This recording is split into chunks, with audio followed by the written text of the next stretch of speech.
À peine sorti aujourd'hui, un nouveau jeu vidéo crée déjà la polémique. Il s'agit de Grand Theft 4, un jeu destiné aux adolescents que les psychologues qualifient d'extrêmement violent et réaliste. Aurélien Tonguet en enquêta.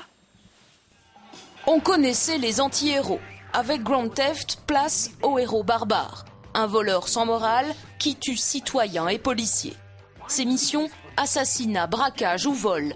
Le personnage évolue dans une vie virtuelle qui ressemble à s'y méprendre à la réalité. Attention, danger.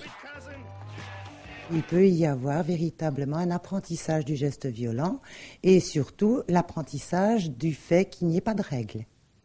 Pas de limite. Pas de limite. Et les autres n'existent pas dans le fait que, effectivement, ce ne sont pas de véritables personnes, mais ils ressemblent à des personnes malgré tout. Aux États-Unis, le jeu est déjà un succès. Les adeptes ont dû attendre minuit pour se le procurer, l'effet Harry Potter sans la magie.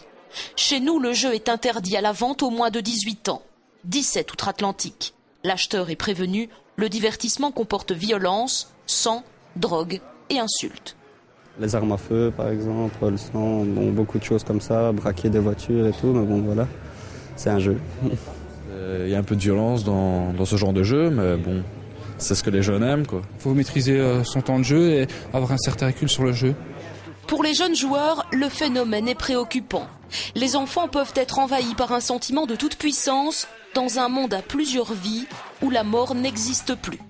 Leurs cauchemars sont de plus en plus de ce type. Et ça, nous l'avons remarqué aussi. De temps en temps, il y a des adolescents dont il est fort difficile de décrypter le cauchemar, les angoisses.